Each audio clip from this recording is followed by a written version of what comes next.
मैं जब प्रोग्राम करता हूँ मेरे सामने कई हज़ार लोग बैठते हैं। राजस्थान में प्रोग्राम को गया तो 1 लाख लोग मेरे सामने बैठे थे। मैं डरता नहीं किसी को, मैं सबका आवाज़ हूँ, मैं जनता का आवाज़ हूँ और गरीब का बेटा हूँ, किसान का बेटा हूँ। तो मेरी आवाज़ यानी पूरी दुनिया की आवाज़ है, तो ये आवाज़ उठाऊंगा मैं। एडवोकेट श्रद्धेय बाळासाहेब आंबेडकर आगे बढ़ो, हम तुम्हारे साथ हैं। अनिरुद्ध शेवाळे भाऊ आगे बढ़ो, हम तुम्हारे साथ हैं। अरे सिलेंडर आ गया, सिलेंडर अरे सिलेंडर आ गया, सिलेंडर।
नागपुर जिले की हिंगना सीट जो है विधानसभा की, उस हिंगना निर्वाचन क्षेत्र से इस समय वंचित बहुजन आघाड़ी ने जो उम्मीदवारी दी है ये राष्ट्रीय प्रबोधनकार अनिरुद्ध शेवाले जी को।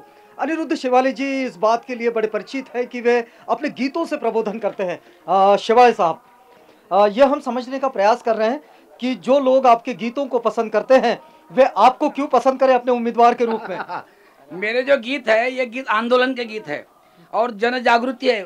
खेती वालों को जो भाव नहीं मिलता उनके खेती को, उपज को, वो उसके भी मेरे गीत हैं। और जो समस्याएं रहती गांव खेड़े में, ग्रामीण विभाग में, वो हिंगना विधानसभा क्षेत्र में जितनी भी समस्या है, पानी की समस्या हर गांव में है, रोजगार की समस्या है, तो इन समस्याओं के तो गीत मैं गाता हूँ। तो वही गीत लोग सुनते हैं और वो गीत सुनकर फिर मेरी ये करते हैं। अभी मैं जहाँ जिस घर में मिला हूँ वो बोलते बात साहब आपके सिवा अभी कोई दूसरा उम्मीदवार नहीं है हमको। अभी तो बहुत लोगों को अभी तक के हमने वोट दिए हैं, अभी आपकी बोले हमको पहचान भी है और आप लेकिन ये जो आपकी उम्मीदवारी है, जो इतने सारे गांव से आप अभी संपर्क कर रहे हैं, किस तरह की समस्याओं को देख रहे हैं आप यहाँ पर। मैं पहली समस्या तो ये देख रहा हूँ, युवक युवतियों को रोजगार नहीं है।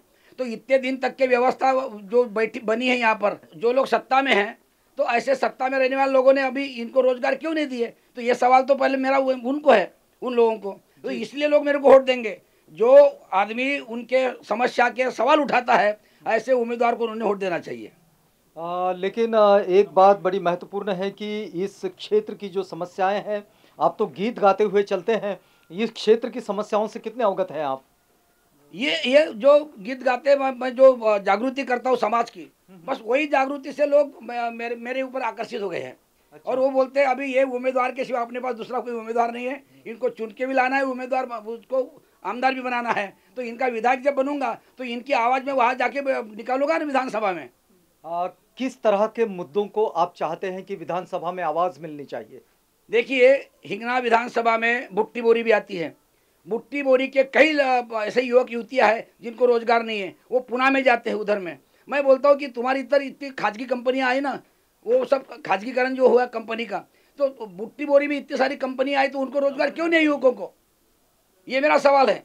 दूसरी बात एक है, और ये जो किसान है, कई सारी ज़मीनें पड़ी है, इसी क्यों पड़ी है। मैं पूछा उनको किसानों को, तो बोले हम क्या करें जी, बोले जब हम किसानों का जब हमारा हंगामा आता है बोले तो खेती बाड़ी के वो खतों का भाव, बीजों का भाव बहुत रहता है बोले, और जब हम उपज निकालते हैं और मार्केट में ले जाते तो हमको बाजार में भाव नहीं मिलता बोले, तो पड़ी है बहुत सारी ज़मीन।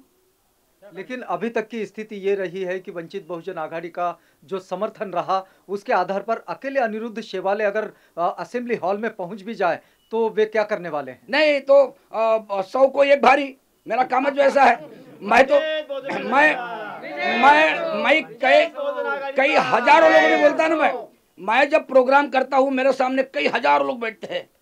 जब राजस्थान में प्रोग्राम को गया तो 1 लाख लोग मेरे सामने बैठे थे। मैं डरता नहीं किसी को, मैं सबका आवाज हूँ, मैं जनता का आवाज हूँ और गरीब का बेटा हूँ, किसान का बेटा हूँ। तो मेरी आवाज यानी पूरी दुनिया की आवाज है, तो ये आवाज उठाऊंगा मैं।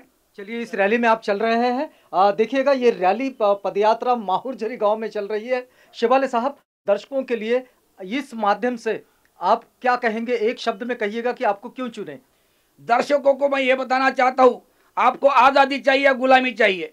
आज़ाद भारत में अगर आप आज़ादी से जीते हो तो अभिव्यक्ति की आज़ादी जो रहती है, हर एक व्यक्ति को संविधान से डॉक्टर बाबा साहब आम्बेडकर जी ने सामाजिक, सांस्कृतिक, आर्थिक, शारीरिक, मानसिक, भौतिक और शैक्षणिक हर सहूलत दी है बाबा साहब आम्बेडकर ने। ये लोगों तक तो पहुंचना चाहिए, बस यही मेरा कहना है। तो उसके लिए गुलामी छोड़कर आज़ाद बन के जीना चाहिए। इसलिए अनिरुद्ध शेवाड़े को वोट देकर मुझे विधायक बनाकर आप विधानसभा में भेजिए। लोकतंत्र की यही खूबसूरती है और इसी खूबसूरती के साथ चुनाव में हर साल उम्मीदवार अपनी उम्मीदों के साथ अपने मतदाताओं के पास जाते हैं और अपनी बात को समझाते हैं, उनको बताते हैं, इस उम्मीद के साथ कि इस बार उनकी सारी समस्याओं को लेकर वे असेंबली हॉल में उनकी आवाज बनेंगे। माहुरझरी ये हिंगना विधानसभा निर्वाचन क्षेत्र का एक गांव है और इस गांव में ये लोग मतदाताओं से अभी संपर्क कर रहे हैं। क्यों वंचित बहुजन आघाड़ी को चुनना है? वंचित बहुजन आघाड़ी को इसलिए चुनना है कि बाबा साहब आम्बेडकर जो है वो वंचित बहुजन आघाड़ी का नेतृत्व कर रहे हैं और उनने जो अनिरुद्ध शेवाड़े को जो सीट दी है वो इसी कारण दी है कि वो लोगों का आवाज़ है, वो अपने आवाज़ से लोगों को प्रबोधन करते हैं और प्रबोधन के माध्यम से वो लोगों तक पहुँचे पहले ही। इसलिए बाबा साहब आम्बेडकर ने उनको अपना उम्मीदवार चुनकर विधानसभा में भेजने की कोशिश की है। इस विधानसभा क्षेत्र से अनिरुद्ध शेवाले को आप जरूरी क्यों मानते हैं? जरूरी इसलिए मानते हैं कि लोगों के सामने पर्याय नहीं है। अभी समीर मेघे जी और बंग साहब अभी यही चल रहे हैं और अपने समाज में ये दूसरा कोई पर्याय नहीं होने के कारण अनिरुद्ध शेवाले को लोग चुन रहे हैं। लोग उनको फोन कर रहे हैं कि हमारे बस्ती में कब आ रहे हैं। ऐसा कभी हुआ नहीं आज तक के अपने समाज में। ये बात है कि इस पदयात्रा में लोग जो सोच रहे हैं, ये सोच है माहुरझरी में इस समय वंचित बहुजन आघाड़ी के उम्मीदवार के समर्थन में निकली हुई इस रैली के इन मतदाताओं की। वंचित बहुजन आघाड़ी के उम्मीदवार को इसलिए चुनना है कि अभी जो मनुवादी सरकार की जो अभी सरकार है, वह सरकार हमारे जो अधिकार है एससी एसटी ओबीसी के, वो अधिकार छीनना चाहते हैं, उसको बंद करना चाहते हैं। अभी जो उन्होंने लाया है ओबीसी के, इसमें क्रीमी लेयर और उसके साथ साथ वो इसकी भी ये लाई है कि उसके साथ साथ वर्गीकरण भी होना चाहिए। तो इसलिए हमको ये सब मतलब नहीं होने देना चाहिए। इसलिए हमारा जो उम्मीदवार है वह उम्मीदवार हमारा प्रबोधनकार है और प्रबोधनकार होने के वजह से वह विधानसभा में जाके कुछ तो भी हमारे समाज के लिए करेंगे। इसलिए हमको उनको ही चुनकर लाना है और वंचित बहुजन आघाड़ी ये कर सकती है, बाबा साहब आम्बेडकर ही ये कर सकते हैं। इसलिए हम वंचित बहुजन आघाड़ी को ही चुनना चाहते हैं। सिलेंडर वास्तव में यह हम लोगों को हम ही देते हैं। वास्तव में परिवर्तन का एक अपना सूत्र होता है और इस सूत्र का नाम है प्रबोधन।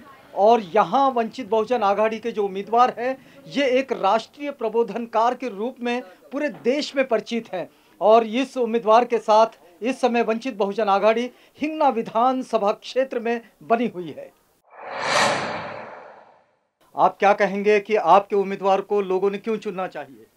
क्योंकि अभी ये इस सरकार ने बच्चों के स्कूल छीनी है, प्राइवेट स्कूल चालू की है और गवर्नमेंट जो स्कूल है वो बंद की है और गरीब लोगों के लिए पैसा नहीं रहता है। इसीलिए अपना वंचित अगर आएगी, अपने संसद में जाएगी तो गरीब लोगों के लिए, गरीब बच्चों के लिए शिक्षण के लिए यानी शिक्षण के लिए आगे चल के उनको सपोर्ट कर सकते हैं, जो फ्री के शिक्षण ला सकते हैं। इसीलिए वंचित को आगे लेके जाना ही है और लोगों ने लेके जाना ही चाहिए, क्योंकि स्कॉलरशिप बंद हो गई है। इस सरकार ने शिक्षण के लिए बहुत कुछ यानी निकाल दिया है। इसीलिए वंचित अगर आगे जाएगी संसद में, गरीब के लिए, गरीब जनता के लिए, बच्चों के लिए ट्राई करेंगे, बोलेंगे और शिक्षण के लिए उचित प्रयास करेंगे। इसलिए वंचित आना ही चाहिए। पूरे महाराष्ट्र में इंटरनेशनल लेवल पे वो बहुत प्रसिद्ध है और उसी के साथ साथ उनका जो कार्य है वो सम्मानीय कार्य है। जो बाबा साहब अम्बेडकर की धुरा को उन्होंने आगे बढ़ाया है, इसलिए मुझे लगता है कि वही चुन के आना चाहिए, क्योंकि आगे चल के बाबा साहब का नाम रोशन कर सके और इस धुरा को आगे ले चल सके।